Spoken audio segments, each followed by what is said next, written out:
الحمد للہ رب العالمین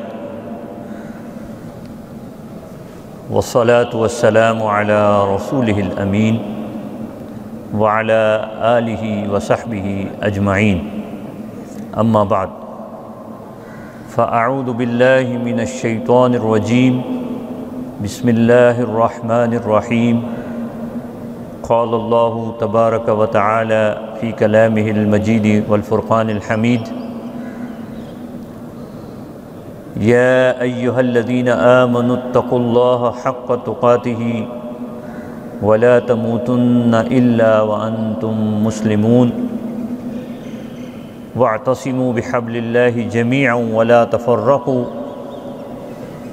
واذکروا نعمت اللہ علیکم اذ کنتم اعداء فألف بین قلوبکم فأصبحتم بنعمتہ اخوانا وَكُنْتُمْ عَلَى شَفَا حُفْرَةٍ مِّنَ النَّارِ فَأَنْقَذَكُم مِّنْهَا كَذَلِكَ يُبَيِّنُ اللَّهُ لَكُمْ آيَاتِهِ لَعَلَّكُمْ تَهْتَدُونَ وَلْتَكُن مِّنكُمْ أُمَّةٌ يَدْعُونَ إِلَى الْخَيْرِ وَيَأْمُرُونَ بِالْمَعْرُوفِ وَيَنْهَوْنَ عَنِ الْمُنكَرِ وَأُولَئِكَ هُمُ الْمُفْلِحُونَ صدق اللہ العظیم وقال رسول اللہ صلی اللہ علیہ وسلم الدین النصیحہ قلنا لمن یا رسول اللہ صلی اللہ علیہ وسلم قال للہ ولرسولہ ولکتابہ ولأئمة المسلمین وَلِعَامَّتِهِمْ وَقَالَ عَلَيْهِ الصَّلَاةُ وَالسَّلَامُ انصُرْ أَخَاكَ ظَالِمًا أَوْ مَظْلُومًا أو كما قال علیہ الصلاۃ والسلام۔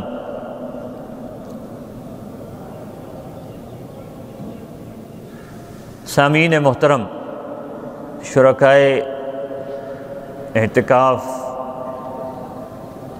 فیصل مسجد بین الاقوامی اسلامی یونیورسٹی اسلام آباد،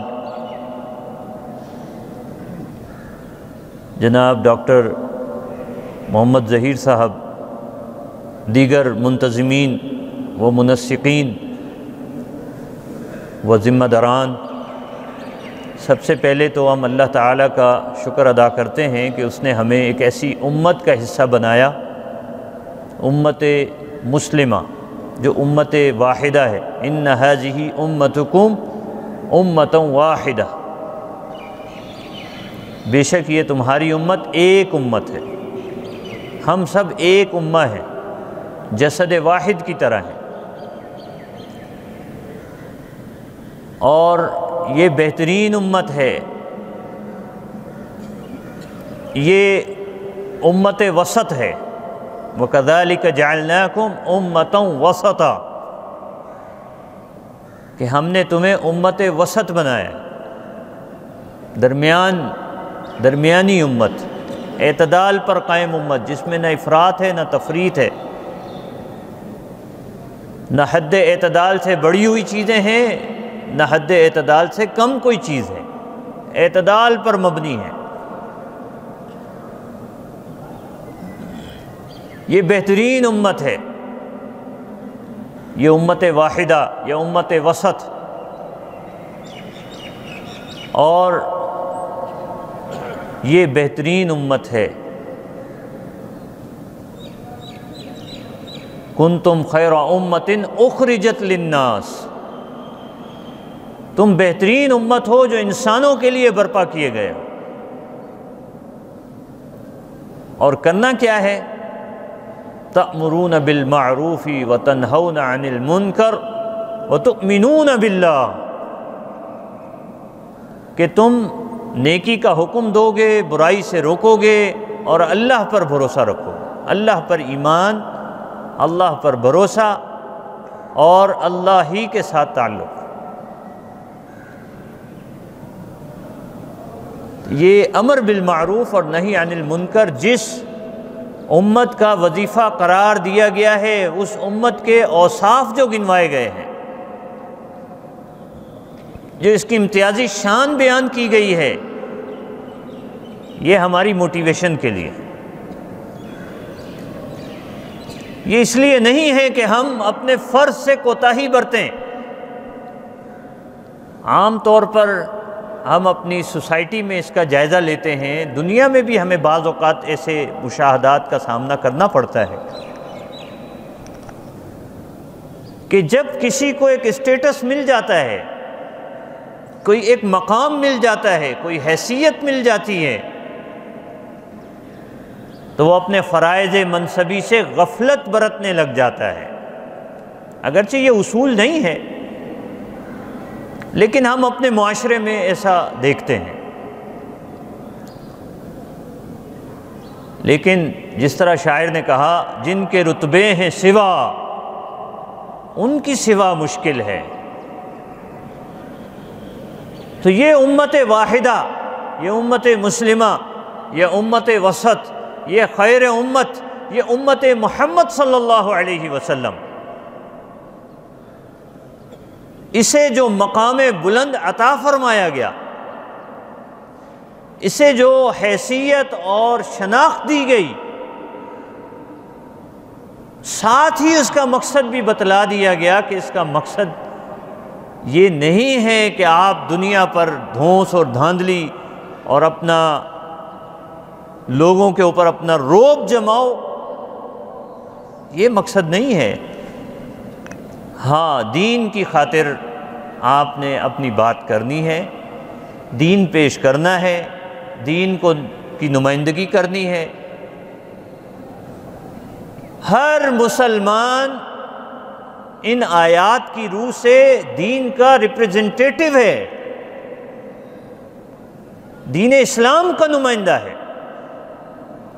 کوئی ایک مسلمان بھی اپنے بارے میں یہ تاثر قائم نہیں کر سکتا یا نہیں کرنا چاہیے کہ میں فقط دین پر عمل کرنے کے لیے ہوں، کہ مجھے دین پر عمل کرنا ہے۔ یقیناً یہ سب سے اولین ذمہ داری ہے۔ ایمان کے بعد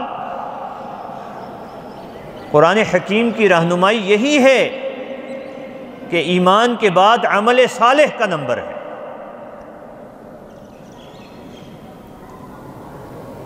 کہ ایمان سب سے بلند ہے، اس کے بعد عمل صالح ہے، اس کے بعد وَتَوَاصَوْا بِالْحَقِّ وَتَوَاصَوْا بِالصَّبْرِ، حق کی بات کرنی ہے، حق پہنچانا ہے، حق کے لیے اٹھ کھڑے ہونا ہے۔ كُونُوا قَوَّامِينَ بِالْقِسْطِ شُهَدَاءَ لِلَّهِ،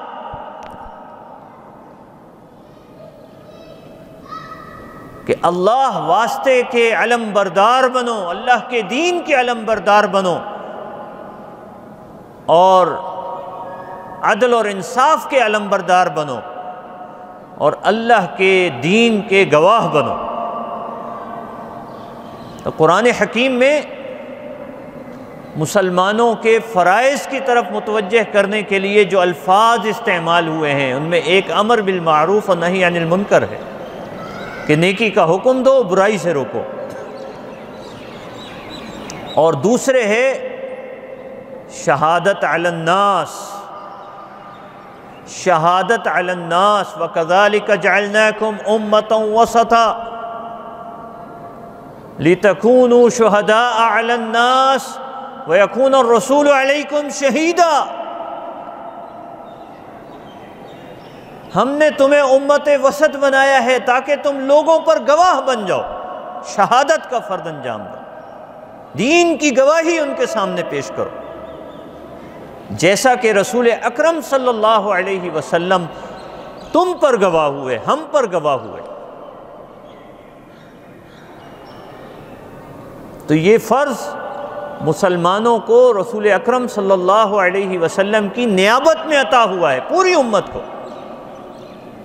اور امت کا کوئی فرد اس سے مستثنی نہیں ہے۔ امت وسط میں سب شامل ہیں، خیر امت میں سب شامل ہیں، کوئی ایک فرد بھی اس کا استثناء نہیں پیش کر سکتا، جیسے نماز سے استثناء نہیں، جیسے شہادت سے استثناء نہیں، شہادت ان لا الہ الا اللہ وَأَنَّ محمد الرسول اللہ صلی اللہ علیہ وسلم سے کسی کو استثناء نہیں۔ تو دین کی شہادت سے کیسے استثناء ہو سکتا ہے؟ نماز سے کسی کو استثناء نہیں، ہر حال میں نماز ادا کرنی ہے، حالت عذر میں بھی، کیفیت میں رخصت ہو سکتی ہے لیکن نماز کی ادائیگی میں رخصت نہیں ہے کہ ادائیگی سے ہی مکمل رخصت دے دی جائے، کیفیت میں رخصت ہے۔ روزہ کی ادائیگی میں تاخیر ہو سکتی ہے کیونکہ اللہ رب العالمین نے فرمایا یرید اللہ بکم اليسر ولا یرید بکم العسر ولتکملوا العدہ ولتکبروا اللہ علی ما ہداکم ولعلکم تشکرون۔ روزے کے مقاصد پہ غور کریں تو ہمیں اس سے بھی یہی تاثر ملے گا، اللہ تمہارے ساتھ آسانی چاہتا ہے، مشکل میں نہیں ڈالنا چاہتا، اور گنتی پوری کرنا بھی ضروری ہے۔ وَلِتُكْمِلُوا الْعِدَّةَ 29 یا 30 روزے پورے کرنا ضروری ہیں، اور اگر رمضان میں کسی عذر کی وجہ سے، سفر یا مرض کے عذر کی وجہ سے کوئی روزہ نہیں رکھ پاتا تو اسے بقیہ دنوں کے اندر وہ روزے دہرانے ہوں گے، قضا کرنے ہوں گے۔ وَلِتُكْمِلُوا الْعِدَّةَ وَلِتُكَبِّرُوا اللَّهَ عَلَى مَا هَدَاكُمْ، کہ اللہ نے ہمیں ہدایت سے نوازا ہے تو اس کا شکرانہ یہ ہے وَلَعَلَّكُمْ تَشْكُرُونَ، اس کا شکرانہ یہ ہے کہ اللہ کی کبریائی بلند کرو، اللہ کا کلمہ بلند کرو۔ اللہ کی کبریائی کیسے بلند ہوتی ہے؟ اللہ اکبر، مؤذن بھی کہتا ہے اللہ اکبر، مقیم جو اقامت دینے والا ہے وہ بھی کہتا ہے اللہ اکبر، امام بھی کہتا ہے اللہ اکبر، مقتدی بھی کہتے ہیں اللہ اکبر۔ ہم سب یہ دم بھرتے ہیں کہ اللہ کی کبریائی ہے۔ تو اللہ کی کبریائی کیا صرف نماز تک محدود ہے؟ کیا اللہ کی کبریائی یا تقوی، سورہ آل عمران کی جو آیات میں نے آپ کے سامنے تلاوت کی، ان میں سب سے پہلے حکم دیا گیا تقوی کا، پھر حکم دیا گیا باہمی اخوت، مودت، رحمت، کہ اہل ایمان کو آپس میں ایک دوسرے کے ساتھ رحیم ہونا چاہیے، رحماء بینہم، اشداء علی الکفار رحماء بینہم۔ اور پھر اس کے بعد یعنی اعتصام بحبل اللہ بیان کرنے کے بعد اور وحدت امت کا حکم دینے کے بعد یہ کہا گیا کہ تمہیں ایک گروہ کا حصہ ہونا چاہیے، وَلْتَكُمْ مِنْكُمْ أُمَّةٌ، تم میں ایک گروہ ہونا چاہیے کہ جو خیر کی طرف بلائے، نیکی کا حکم دے اور برائی سے روکے۔ دعوت الی الخیر کس کے لیے ہے؟ دعوت الی الخیر کفار کے لیے ہے۔ جب ہم کفار سے بات کریں گے تو امر نہیں کر سکتے، دعوت دے سکتے ہیں۔ کفار کے لیے مسلمان کا فرض ہے دعوت دینا، اسی لیے وہاں پہ آداب سکھائے گئے، ادعو الی سبیل ربک بالحکمہ والموعظۃ الحسنہ وجادلہم باللتی ہی احسن۔ دعوت کے اسلوب میں نرمی ہے، لاجک ہے، ریزننگ ہے، اور شفقت ہے، موعظہ حسنہ ہے کہ آپ ان کو دعوت دیں، اپنے رب کے راستے کی طرف ان کو بلائیں، حکمت کے ساتھ، خیر خواہانہ نصیحت کے ساتھ۔ اور اگر آپ کے ساتھ بات بڑھتی ہے، بات چیت ہوتی ہے، نیگوسیشنز ہوتی ہیں، کنورسیشن ہوتی ہے، کراس ٹاک ہوتی ہے، مکالمہ ہوتا ہے، ڈائلاگ ہوتا ہے، تو وہاں آپ کا طریقہ یہ نہیں ہوگا کہ آپ ان پر سختی کریں۔ حضرت موسیٰ علیہ السلام کو، حضرت ہارون علیہ السلام کو جب وہ فرعون کی طرف جا رہے تھے تو ان کو کہا گیا تھا قولا لہو قولا لینا، کہ جا کے نرمی سے بات کیجئے گا۔ تو کفار کو جب ہم مخاطب کریں گے تو نرمی کے ساتھ مخاطب کریں گے۔ دعوت الی الخیر کفار کے لیے، اہل ایمان کے لیے کیا ہے؟ کہ اہل ایمان کے ساتھ بھی دعوت والا اسلوب اپنایا جائے گا؟ ہاں، یہ ضرور ہے کہ اس میں فرق ہے۔ اہل ایمان کے لیے دعوت والا اسلوب نہیں ہے۔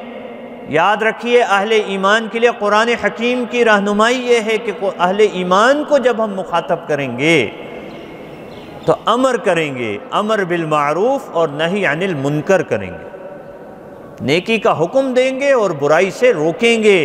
ہاں، یہ فرق ضرور ہے کہ کیا ہر فرد یہ امر کر سکتا ہے؟ کیا ہر مسلمان اس منصب پر فائز ہے کہ وہ امر کرے؟ امر تو استعلاء چاہتا ہے۔ اصول فقہ میں ہمارے ہاں جو امر کی تعریف کی جاتی ہے، قول القائل لغیرہ افعل، قول القائل لغیرہ علی سبیل الاستعلاء افعل، کہ ایک شخص کسی دوسرے کو حکم دے امر کے صیغے کے ساتھ اور اپنے آپ کو اس پر سپریم سمجھے، اپنی سپرمیسی قائم کرے اس کے اوپر، اس کو قائل کرے، منوائے کہ بھئی میں تم سے بالادست ہوں، تو اس درجے میں کیا ہر مسلمان دوسرے مسلمان کے لیے اس درجے میں ہے؟ نہیں ہے۔ ہر مسلمان دوسرے مسلمان کے لیے اس درجے میں نہیں ہے۔ ہر مسلمان دوسرے مسلمان کے لیے جس درجے میں، اس پر بھی ہم بات کرتے ہیں، لیکن یہ درجہ کس کے لیے ہے؟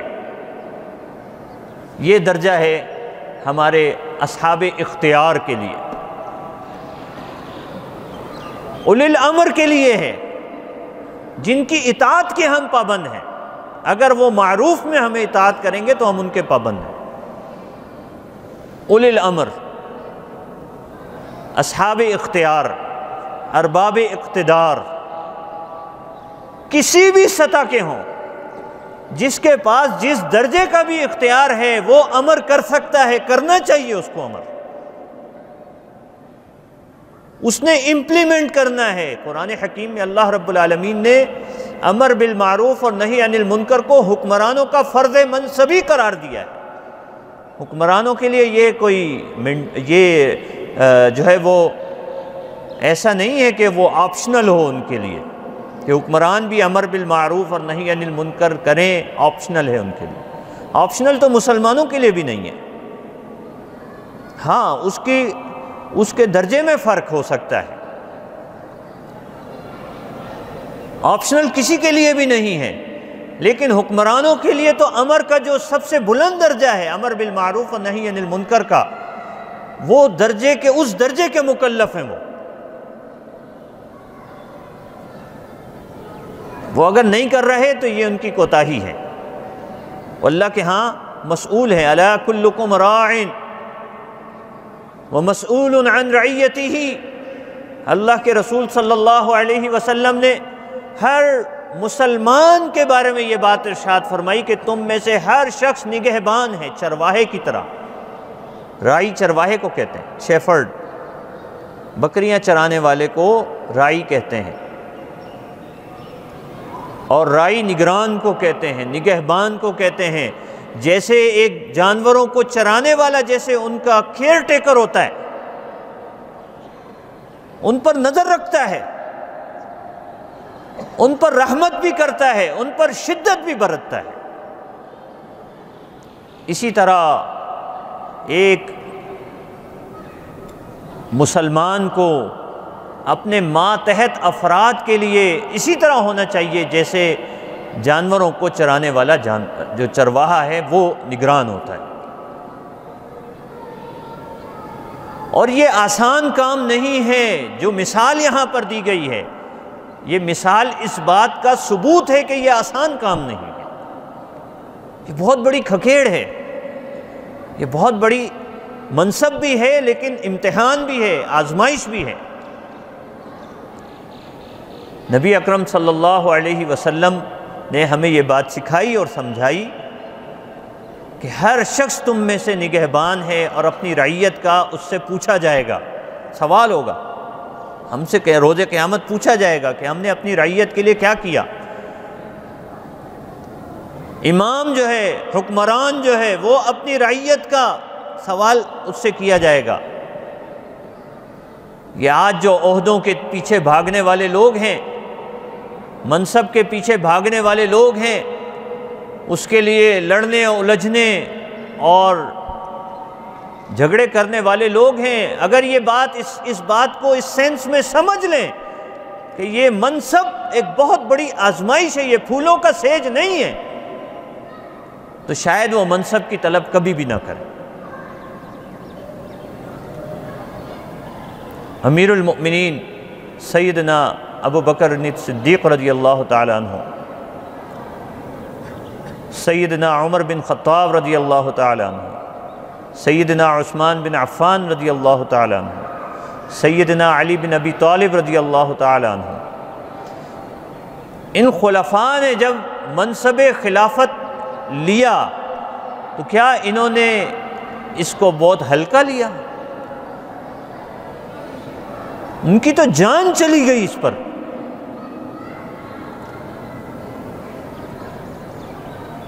اور وہ تو انہوں نے تو اس کا اظہار، جو ان کا حلف ہے اس میں اس کا اظہار ہوا، انہوں نے پوری امت کو مخاطب کر کے یہ بات کہا کہ یہ عہدہ ہم قبول کرنے کے لیے تیار نہیں تھے، تم لوگوں نے ہم پر اعتماد کیا ہے، ہم پر ذمہ داری ڈالی ہے، اب ہم نے اس کو قبول کیا ہے، تو اب تمہاری بھی ذمہ داری ہے، ہماری بھی ہے تو تمہاری بھی ہے، سب نے مل کر اس کام کو آگے لے کر چلنا ہے۔ اکیلے خلیفہ پر یہ ذمہ داری نہیں ہے کہ وہ امت کا سارا بوجھ وہ اپنے سر پر اٹھائے گا، جب تک امت اس کے ساتھ نہیں ہوگی یہ کام نہیں ہو سکتا۔ روئے زمین پر دین کی تنفیذ، اعلاء کلمت اللہ، یہ خلیفہ پر سب سے بڑی ذمہ داری ہے، حکمران پر سب سے بڑی ذمہ داری ہے، جو امر بالمعروف اور نہی عن المنکر ہی کا ایک مظہر ہے، اسی کی ریفلیکشن ہے۔ لیکن یہ ذمہ داری وہ تنہا ادا نہیں کر سکتا جب امت اس کے ساتھ نہ ہو، امت کا اعتماد اور امت کا تعاون اسے حاصل ہوگا تو وہ یہ کام کر سکتا ہے۔ اور خلفائے راشدین نے اسی طرح کیا۔ حضرت ابو بکر صدیق رضی اللہ تعالیٰ عنہ نے یہ کہا تھا، اور بعد کے ان کے خلفاء نے بھی یہی کہا کہ ہم اس کے اہل نہیں تھے، لیکن تم لوگوں نے ہم پر اعتماد کیا ہے، تو اب تمہارے اعتماد کی بنیاد پر ہم اس کام کو کرنے کے لیے آگے بڑھے ہیں۔ اب یہ یاد رکھنا کہ جب ہم پر بھی نظر رکھنا، یہ حضرت ابو بکر رضی اللہ عنہ نے بھی فرمایا، حضرت عمر بن خطاب رضی اللہ عنہ نے بھی فرمایا کہ ہم پر بھی نظر رکھنا کہ اگر ہم دین سے انحراف کرتے ہوئے دکھائی دیں تو ہمارے گریبان سے ہمیں پکڑ کے ہمیں روک لینا، اور ہم بھی تمہیں دین کے اوپر چلائیں گے تو تمہارا فرض ہے کہ تم دین کے مطابق چلو۔ یہ اجتماعی ذمہ داری ہے۔ اس تناظر میں اگر دیکھا جائے تو یہ امت کی اجتماعی ذمہ داری ہے، پوری امت کا فرض ہے، لیکن حکمران سے لے کے رعایا تک سب نے مل کر اس کو انجام دینا ہے۔ امر بالمعروف اور نہی عن المنکر، تو اس کی جو درجہ بندی ہے، ایک فرد کے لیے اس میں کیا ذمہ داری بنتی ہے، حکمران کے لیے الگ ذمہ داری ہے، فرد کے لیے الگ ذمہ داری ہے، کیونکہ حکمران کا اختیار زیادہ ہے، ایک عام فرد کا اختیار کم ہے۔ میرے پاس پوری ریاست کا اختیار نہیں ہے، ہاں ایک سطح پہ میرے پاس بھی اختیار ہے، وہ ہے میرا گھر، میرا اختیار ہے اپنے گھر پر، میری ذمہ داری ہے میرا گھر، میرا گھرانہ، میرا خاندان، میرا قبیلہ، میری قوم، میرا محلہ، تو میرا فرض ہے کہ میں ان تک دین پہنچاؤں گا، انہیں امر کروں گا، دین کا حکم دوں گا، برائی سے روکوں گا۔ ہاں البتہ اس میں بھی مسلمانوں کو یہ تلقین کی گئی ہے کہ آپ خیر خواہی کے پہلو کو مد نظر رکھیں، ڈنڈے برسانا مقصد نہیں ہے، خیر خواہی کو ملوذ خاطر رکھیں، کیونکہ لوگوں کو دین سے متنفر نہیں کرنا، دین سے بھگانا نہیں ہے، دین کے قریب لے کر آنا ہے۔ اس کے لیے حکمت عملی کیا ہوگی؟ اگر دین پورے معاشرے کے اندر نافذ ہو تو وہاں پہ شاید نرمی کرنے کی ضرورت نہیں پڑے گی، وہاں پہ جو خلاف ورزی کریں گے ان پر سختی ہی کرنی پڑے گی، کیونکہ خلاف ورزی کرنے والے تھوڑے ہوں گے، گنتی میں چند لوگ ہوں گے، اور دین پر چلنے والے زیادہ ہوں گے۔ تو ایسے انوائرمنٹ کے اندر اگر کوئی باد مخالف میں جا رہا ہو، سمت مخالف میں جا رہا ہو، اپوزٹ ڈائریکشن میں جا رہا ہو، تو اس کے ساتھ سختی بھی کرنی پڑتی ہے، شدت کے ساتھ معاملہ کرنا پڑتا ہے۔ لیکن ظاہر ہے یہ ہر مسلمان نہیں کر سکتا، یہ وہی کر سکتا ہے جو اس کا اہل ہو۔ سب سے پہلے اس کی اہلیت حکمران کے پاس ہے، پھر جو اختیار کا درجہ جیسے جیسے کم ہوتا جائے گا اس اعتبار سے یہ ذمہ داری ہوگی۔ اور ایک گھر کا، ایک خاندان کا جو سربراہ ہے وہ اپنے گھر میں، اپنے خاندان میں امر بالمعروف اور نہی عن المنکر کر سکتا ہے، لیکن ریاست کے جو ذمہ داریاں ہیں وہ اپنے طور پہ ادا نہیں کر سکتا۔ وہ جو ذمہ داریاں حکمران کی ہو سکتی ہیں وہ ایک عام فرد سربراہ خاندان ہو کر بھی نہیں کر سکتا، حدود جاری نہیں کر سکتا۔ حدود جاری کرنا کس کی ذمہ داری ہے؟ ریاست کی ذمہ داری ہے۔ تو ایک فرد گھر کا سربراہ ہو کر، خاندان کا سربراہ ہو کر بھی حد جاری نہیں کر سکتا، حالانکہ یہ حدود کا جو اجرا ہے یہ بھی امر بالمعروف اور نہی عن المنکر کا حصہ ہے۔ امام کے حق میں، حکمران کے حق میں، صاحب اختیار کے حق میں، صاحب اقتدار کے حق میں حدود جاری کرنا امر بالمعروف اور نہی عن المنکر کا حصہ ہے، لیکن عام مسلمان کے حق میں حدود جاری کرنا امر بالمعروف اور نہی عن المنکر کا حصہ نہیں ہے۔ یہ فرق ہمیں ملوذ خاطر رکھنا ہوگا۔ لیکن ہر مسلمان کو یہ کام کرنا ہے تو اس کے لیے انداز بھی ویسا ہی بتایا گیا ہمیں۔ نبی اکرم صلی اللہ علیہ وسلم نے فرمایا الدین النصیحہ، دین خیر خواہی کا نام ہے۔ قلنا لمن، صحابہ نے پوچھا کن کے لیے؟ یا رسول اللہ صلی اللہ علیہ وسلم، آپ صلی اللہ علیہ وسلم نے فرمایا للہ، سب سے پہلے اللہ کے لیے، کہ ہم اللہ پر ایمان رکھتے ہیں تو اس کے احکامات پر عمل کریں گے، اللہ کے لیے خیر خواہی یہ ہے۔ وَلِرَسُولِهِ، اللہ کے رسول صلی اللہ علیہ وسلم کے ساتھ خیر خواہی کیا ہے کہ ہم اللہ کے رسول صلی اللہ علیہ وسلم پر ایمان لائیں اور ان کی توقیر اور تعظیم کریں اور ان کی لائی ہوئی شریعت کے مطابق زندگی بسر کریں، ان کی اتباع کریں، ان کے ساتھ اپنی محبت کو پختہ کریں، مضبوط کریں، اپنی عقیدت کو ساری عقیدتوں پر بلند کر لیں۔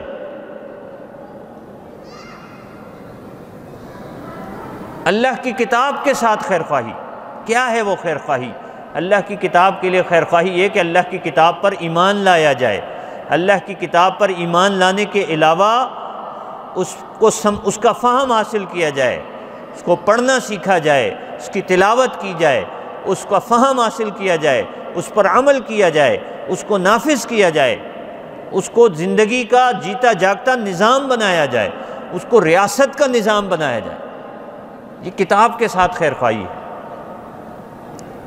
اور وَلِأَئِمَّةِ الْمُسْلِمِينَ، مسلمانوں کے حکمرانوں کے ساتھ بھی خیر خواہی یا مسلمانوں کے رہنماؤں کے ساتھ بھی خیر خواہی وہ یہ ہے کہ ان کی اطاعت کی جائے، معروف میں ان کی اطاعت کی جائے، یہ ان کے ساتھ خیر خواہی ہے۔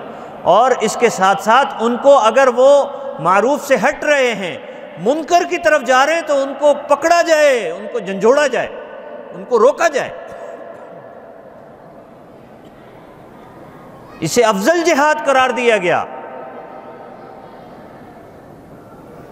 افضل الجہاد کلمۃ حق عند سلطان جائر، ظالم حکمران کے سامنے کلمہ حق کہنا یہ افضل جہاد ہے۔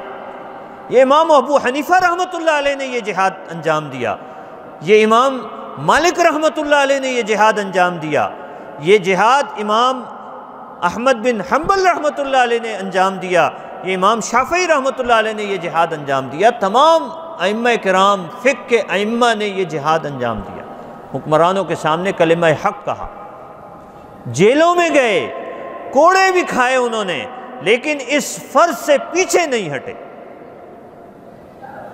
آپ اور میں اس بات کا اندازہ کر سکتے ہیں کہ یہ جو آج دین ہمارے درمیان محفوظ حالت میں موجود ہے، یہ کیسے ہم تک محفوظ پہنچا ہے؟ نہ صرف اللہ کی کتاب قرآن مجید، بلکہ اللہ کے رسول صلی اللہ علیہ وسلم کی سنت، اللہ کے رسول صلی اللہ علیہ وسلم کی سیرت، اور پورے جو شریعت ہے، جس کو ہم شریعت کہتے ہیں، جس کو ہم فقہ کہتے ہیں، وہ بھی آج ہمارے درمیان بحفاظت پہنچی ہے۔ مصادر شریعت محفوظ ہیں اور انشاءاللہ قیامت تک محفوظ رہیں گے۔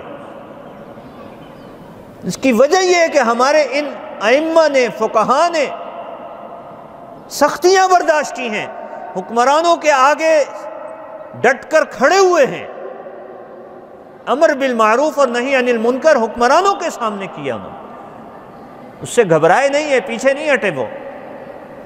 آپ حدیث کے ائمہ کو دیکھ لیجئے، امام بخاری رحمۃ اللہ علیہ کو دیکھ لیجئے، امام مسلم رحمۃ اللہ علیہ کو دیکھ لیجئے، وقت کے حکمرانوں کے ساتھ سب کے جو ہے وہ کوئی حکمرانوں کے ساتھ معمول کے مطابق نہیں رہ سکے وہ۔ اس کا مطلب ہرگز یہ نہیں ہے کہ حکمرانوں کے ساتھ لازماً ٹکر ہی لینی چاہیے۔ اصل بات یہ ہے کہ اگر وہ دین کے اوپر قائم ہیں تو معاونت ہوگی، موافقت ہوگی، اگر دین پر قائم نہیں ہے، دین کے مطابق نظام نہیں چلا رہے، تو پھر مخالفت ہوگی، پھر موافقت کیسے ہو سکتی؟ تو یہ بھی امر بالمعروف اور نہی عن المنکر کا حصہ ہے۔ اور پھر فرمایا وَلِعَامَّتِهِمْ، عام مسلمانوں کے ساتھ بھی خیرخواہی۔ وہ خیرخواہی کیا ہے؟ وہ خیرخواہی یہ ہے کہ عام مسلمانوں تک دین پہنچایا جائے، اور اس میں اس مرتبے، اس کے مراتب کو ملوز خاطر رکھا جائے جو احادیث میں بیان کیے گئے۔ نبی اکرم صلی اللہ علیہ وسلم نے فرمایا، حضرت ابو سعید خدری رضی اللہ تعالیٰ عنہ کی روایت ہے کہ رسول اللہ صلی اللہ علیہ وسلم نے ارشاد فرمایا، مَن رَآ مِنکم مُنکرًا فَلْیُغَیِّرْہُ بِیَدِهِ وَإِن لَّم یَسْتَطِعْ فَبِلِسَانِهِ وَإِن لَّم یَسْتَطِعْ فَبِقَلْبِهِ وَذَلِکَ أَضْعَفُ الْإِیمَانِ رواہ مسلم او کما قال علیہ الصلوۃ والسلام۔ تم میں سے جو شخص بھی برائی کو دیکھے تو پہلے تو اس کو ہاتھ سے مٹانے کی کوشش کرے۔ یہ حدیث کے الفاظ ہیں، کوئی کسی مولوی کے الفاظ نہیں ہیں، اللہ کے رسول صلی اللہ علیہ وسلم کے الفاظ ہیں۔ اشارے علیہ الصلوۃ والسلام کا فرمان ہے کہ تم میں سے جو برائی کو دیکھے اس کو ہاتھ سے مٹائے۔ اس سے ایک بات تو یہ بھی واضح ہوتی ہے، قرآن حکیم میں جہاں امر بالمعروف کا لفظ آیا ہے، آپ اس کے ساتھ ہی دیکھیں گے کہ نہی عن المنکر بھی وہیں ہوگا، یہ الگ الگ نہیں ہے، یہ دونوں لازم ملزوم ہیں۔ آج ہم میں ایک طبقہ موجود ہے کہ جو امر کو تو کا التزام کرتا ہے، لیکن نہیں کا التزام ضروری نہیں خیال کرتا۔ یہ غلط ہے، دونوں چیزیں لازمی ہیں، نیکی کا بھی بتانا ہے، نیکی پر بھی توجہ دلانی ہے کہ بھئی یہ نیک کام ہے، یہ کرو، اور برائی سے بھی روکنا ہے۔ اور اگر یہ صرف آسان ہی کام ہمیں کرنا ہوتا تو پھر قرآن حکیم میں یہ نہ کہا جاتا وَتَوَاصَوْا بِالْحَقِّ وَتَوَاصَوْا بِالصَّبْرِ، پھر صرف تواصی بالحق پہ اکتفا کیا جاتا، صبر کی تلقین نہ کی جاتی کہ صبر بھی کرنا پڑے گا، کیونکہ صبر تو اسی وقت ہوتا ہے جب آپ کو مشکل حالات کا سامنا کرنا پڑے۔ جب آپ نے کوئی خیر کا کام کہا ہے، کسی کو خیر کی بات کہی ہے، تو آپ کو اس کی مخالفت کا سامنا کرنا پڑے گا۔ نیکی کا کام آپ کہیں گے اور زیادہ تر برائی سے روکنے پر شدت آتی ہے، سامنے رد عمل آتا ہے، کیونکہ برے لوگوں کو برا لگتا ہے کہ وہ ان کو کوئی برا کہے، اچھے لوگ تو اچھائی پہ ہی چلتے ہیں، انہیں تو اچھائی اچھی لگتی ہے۔ الحمدللہ ہم اس پر اللہ کا شکر ادا کرتے ہیں۔ تو برے لوگوں کو جب برائی پہ ٹوکا جاتا ہے تو وہاں سے رد عمل آتا ہے۔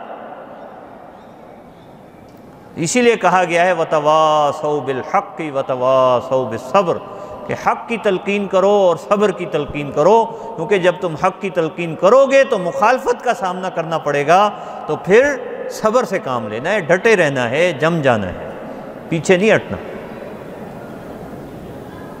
تو سب سے پہلا جو درجہ ہے وہ برائی کو مٹانے کا، یعنی ایک تو یہ بات واضح ہو گئی کہ امر بالمعروف اور نہی عن المنکر دو الگ چیزیں نہیں ہیں، یہ ایک ہی یہ دونوں آپس میں جڑے ہوئے ہیں۔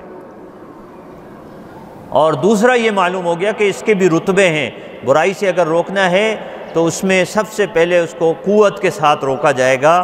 تو ظاہر بات ہے یہ دیکھا جائے گا کہ قوت کس کے پاس ہے۔ اگر آپ کے پاس ہے تو آپ روکیں، بالکل روکیں، روکنا فرض ہو جائے گا اس وقت، یا جس کے پاس ہے اس پر فرض ہے، حکمرانوں کے پاس تو ہے۔ اور فرمایا کہ اگر اس کی طاقت نہ ہو، کوئی شخص اگر یہ طاقت نہ پاتا ہو کہ وہ اپنے ہاتھ سے برائی کو روک سکے، تو پھر اس کا فرض اتنا ضرور ہے کہ وہ زبان تو چلا سکتا ہے، اپنی زبان سے تو بتا سکتا ہے۔ اور فرمایا کہ اگر کوئی اس کی بھی زبان بھی کسی وجہ سے نہ چلا سکتا ہو، یا زبان سے تلقین نہ کر سکتا ہو، روک نہ سکتا ہو، تو پھر تیسرا درجہ ہے کہ فَبِقَلْبِهِ، کہ اپنے دل میں برا جانے۔ اپنے دل میں برا جاننے کا یہ مطلب نہیں ہے کہ برائی پر خود بھی عامل ہو جائے، برائی پہ تو خود کسی صورت عمل نہیں کیا جا سکتا۔ اپنے آپ کے لیے کوئی رخصت نہیں ہے کہ میں اپنے لیے گنجائش پیدا کروں برائی پہ عمل کرنے کی، کوئی گنجائش نہیں ہے، برائی پہ عمل کرنے کی کوئی گنجائش نہیں ہے، کوئی رخصت نہیں ہے۔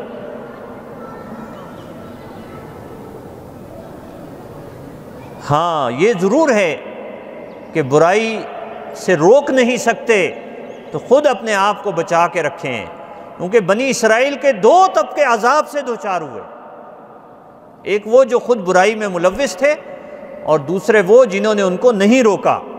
یہ قرآن حکیم میں اللہ رب العالمین نے پوری داستان سنائی ہے بنی اسرائیل کی، جو ساحل کے کنارے آباد بستی تھی، اور وہ ہفتے والے دن ان کو شکار سے منع کیا گیا تھا، اور وہ شکار کر رہے تھے، اور ایک ہیلا کر کے شکار کر رہے تھے۔ تو کچھ لوگ تو وہ تھے جو شکار کا حصہ تھے، کچھ لوگ وہ تھے کہ جو شکار کا حصہ تو نہیں تھے لیکن روکتے بھی نہیں تھے، اور ایک کم تعداد ایسے لوگوں کی تھی کہ جو روکتے تھے، ان کو منع کرتے تھے، خود بھی نہیں کرتے تھے اور ان کو روکتے بھی تھے۔ تو اللہ رب العالمین نے دو گروہوں کو عذاب سے دوچار کیا، اور جو لوگ روکنے والے تھے وہ صرف نجات پا گئے۔ یہ اللہ رب العالمین نے قرآن حکیم میں ایک سے زیادہ جگہوں پر اس کا تذکرہ فرمایا ہے۔ اسی طرح نبی اکرم صلی اللہ علیہ وسلم نے فرمایا کہ انصر اخاک ظالما و مظلوما، اپنے بھائی کی مدد کرو، ظالم ہو یا مظلوم ہو۔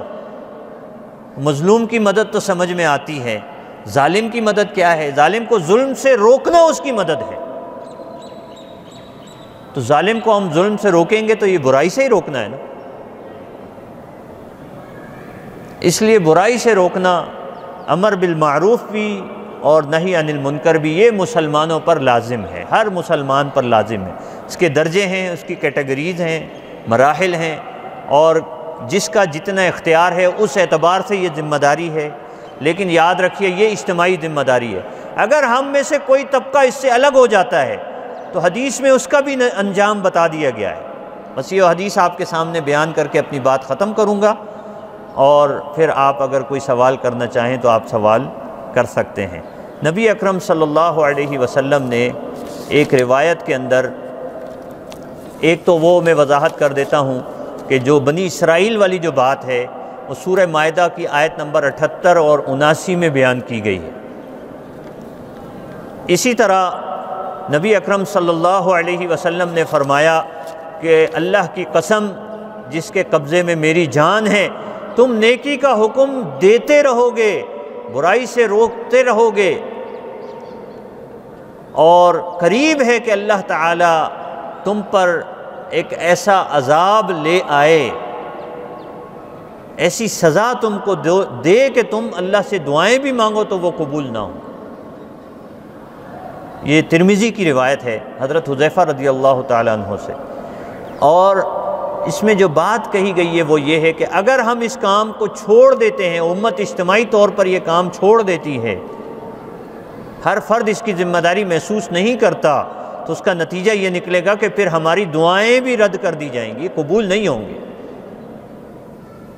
اور لگتا ہے کہ آج ہم ایسے ہی دور سے گزر رہے ہیں، لہذا جو لوگ اپنا فرض ادا کر لیں گے وہ نجات پا لیں گے، جو نہیں ادا کریں گے وہ پکڑ میں آئیں گے۔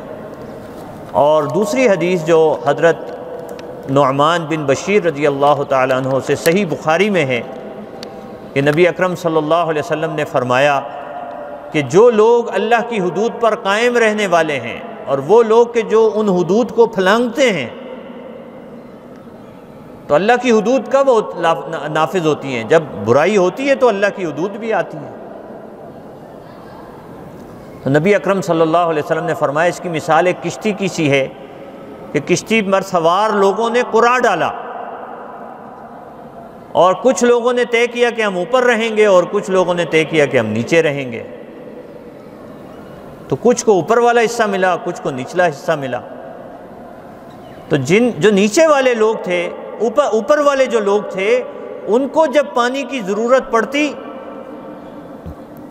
نیچے والوں کو جب پانی کی ضرورت پڑتی تو وہ بجائے اس کے کہ وہ اوپر والوں کے پاس جا کر پانی مانگتے کہ اوپر والوں کے پاس پانی رکھا ہوا تھا، وہ انہوں نے سوچا کیوں نہ ہم یہیں سے چھید کر کے نیچے سے ہی کشتی میں سوراخ کر کے یہیں سے پانی لے لیا کریں، اپنی ضرورت پوری کریں۔ یہ آج کل ہماری بھی سائیکی یہ ہوتی ہے، یار اپنے آپ کو دیکھو، اپنے حالات کو دیکھو، تجھ کو پرائی کیا پڑی اپنی نبیڑ تو۔ تو آج کل ہمارا بھی تقریباً محلوں کے اندر، خاندانوں کے اندر مائنڈ سیٹ یہی ہو گیا ہے کہ بس یار چھوڑو، اپنا کام چلاؤ بھائی، چھوڑو دوسروں کو۔ یہ اور ہم بھی کسی کو نیکی کی بات کرتے ہیں تو فوراً آرگومنٹیشن یہی آتا ہے، بھائی آپ کون ہوتے ہو مجھے بولنے والے؟ تو مسلمانوں کے معاشرے میں یہ تصور درست نہیں ہے۔ لیکن ٹھیک ہے، اگر یہ ایک ہمارے ہاں اگر یہ پرسیپشن ڈیولپ ہو گیا ہے تو یہ کمزوری ہے، لیکن اب اس کمزوری کا ازالہ کیسے کیا جائے؟ حکمت کے ساتھ کیا جائے، لڑ جھگڑ کے نہ کیا جائے۔ ادفع باللتی ہی احسن، اچھے طریقے سے دفاع بھی کرنا ہے، حتیٰ کہ آپ کو اگر رد عمل بلا وجہ اگر کوئی رد عمل آتا ہے کسی کی طرف سے، کوئی غلط بات آپ کو کہہ دیتا ہے، غلط رویہ اختیار کرتا ہے، تو بھی ہمیں نرمی کے ساتھ اور حکمت کے ساتھ اس کو ہینڈل کرنا چاہیے، کیونکہ بہرحال ہمیں حکم ہے خیر خواہی کا، الدین النصیحہ۔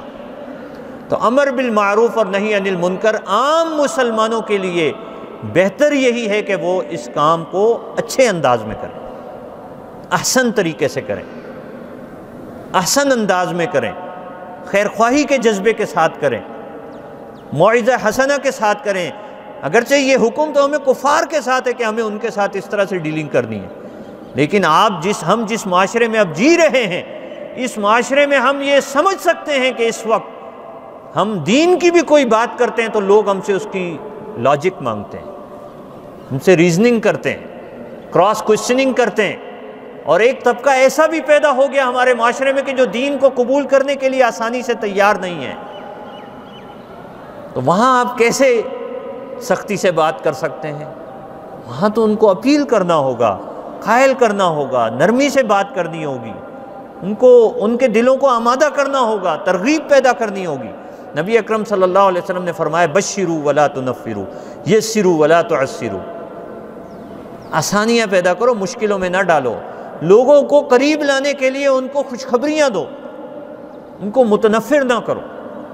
تو اب وہ لوگ کہ جو نیچے والے حصے میں تھے کشتی کے، اگر وہ وہیں سے چھید کر کے اور پانی کا انتظام کرنا چاہیں تو اس کا نتیجہ کیا ہوگا؟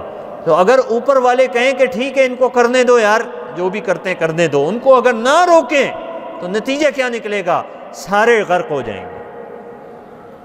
یہی آج ہماری امت کی صورتحال ہے کہ اس فریضے سے نگاہیں بند نہیں کی جا سکتی، اس کام سے پیچھے نہیں ہٹا جا سکتا۔ کام کی حکمت عملی کوئی بھی ہو سکتی ہے، تدابیر ہو سکتی ہیں، طریقہ کار مختلف ہو سکتا ہے، اور ہمارے ہاں بہت سی جماعتیں کام کر رہی ہیں، ان کے طریقہ کار میں اختلاف موجود ہے۔ میں کسی کے کام کو نگیٹ نہیں کر سکتا، یہ فرض جو جس انداز سے انجام دے رہا ہے ہمیں اس کی تحسین کرنی چاہیے، ان کی حوصلہ افزائی کرنی چاہیے کہ کم از کم وہ اس کام کے ساتھ جڑے ہوئے تو ہیں، یہ کام تو کر رہے ہیں۔ اس دور کے اندر اگر کوئی اس کے لیے اپنا وقت لگاتا ہے، اپنی توانائیاں لگاتا ہے، اپنا مال قربان کرتا ہے، تو یہ جہاد ہے، یہ جہاد فی سبیل اللہ ہے، تو اس کو ڈیگریڈ نہیں کرنا چاہیے۔ ہاں تصور واضح ہونا چاہیے، اس میں کوئی اختلاف بھی اس بنیاد پر ہوگا، اور کسی موقع پہ بحث مباحثہ بھی ہو جائے گا، لیکن کوئی حرج نہیں ہے۔ لیکن اس کام کو سارے مسلمان اپنی اجتماعی ذمہ داری سمجھ کر کریں گے، اور کرنے والوں کی تحسین اور حوصلہ افزائی کریں گے، اور جو نہیں کر رہے ان کو بھی آمادہ کریں گے، تو انشاءاللہ ہمارا یہ معاشرہ انشاءاللہ یہاں خیر فروغ پاتا رہے گا، اور برائی دبتی چلی جائے گی، اور انشاءاللہ ریاست کے لیے بھی آسان ہوگا کہ وہ خیر کو پروان چڑھائے۔ ہر مسئلے کا حل ریاست کے لیے بھی یہ نہیں ہے کہ وہ ہر چیز کے لیے پھر سختی سے ہی کام لے، یعنی ریاست کے لیے بھی یہ حل نہیں ہے یہ کہ وہ ہر مسئلے کا حل سختی میں ہی ڈھونڈے۔ ترغیب کے ذریعے سے جو کام ترغیب سے ہو سکتا ہے، تحریض سے ہو سکتا ہے، وہ ترغیب اور تحریض سے ہوگا، اور جو کام سختی سے کرنا پڑتا ہے وہاں سختی بھی دکھانی پڑے گی۔ بہرحال یہ بہت ساری چیزیں ایسی ہیں کہ جس میں شریعت کے جو ماہرین ہیں وہ زیادہ بہتر رائے دے سکتے ہیں، زیادہ بہتر ہمیں رہنمائی فراہم کر سکتے ہیں، اور انہوں نے کی بھی ہے۔ ہم اپنے جو مصادر شریعت ہیں اور جو اسلامک لٹریچر ہے وہاں سے رہنمائی حاصل کر سکتے ہیں، لیکن یہ کہ ہمارا آج کا جو مقصد ہے، یا جو اپنے لیے جو آج کی اس نشست کا جو مقصد ہے، وہ یہ ہے کہ امر بالمعروف اور نہی عن المنکر، چاہے ہم دعوت کے انداز میں کریں، ہم ابلاغ کے انداز میں کریں، لیکن یہ ہم سب نے کرنا ہے، ہم سب کو کرنا ہے، ہم سب کی ذمہ داری ہے۔ حکمران کو چاہیے کہ وہ اپنی سطح پہ سوچے وہ کیسے کر سکتا ہے، اور دیگر جو اختیار رکھنے والے لوگ ہیں وہ اپنی سطح پر سوچیں کہ وہ اس کو کس طرح کر سکتے ہیں، اور ایک عام مسلمان اپنے طور پر سوچے کہ وہ اس کام کو کیسے کر سکتا ہے۔ اللہ رب العالمین سے دعا ہے کہ اللہ تعالی ہم سب کو اس کام کے ساتھ جوڑ دے، امت میں خیر کو بالادست کرے، خیر کو نمایاں کرے، اور برائی اور شر کو مٹا دے۔ وآخر دعوانا ان الحمد للہ رب العالمین۔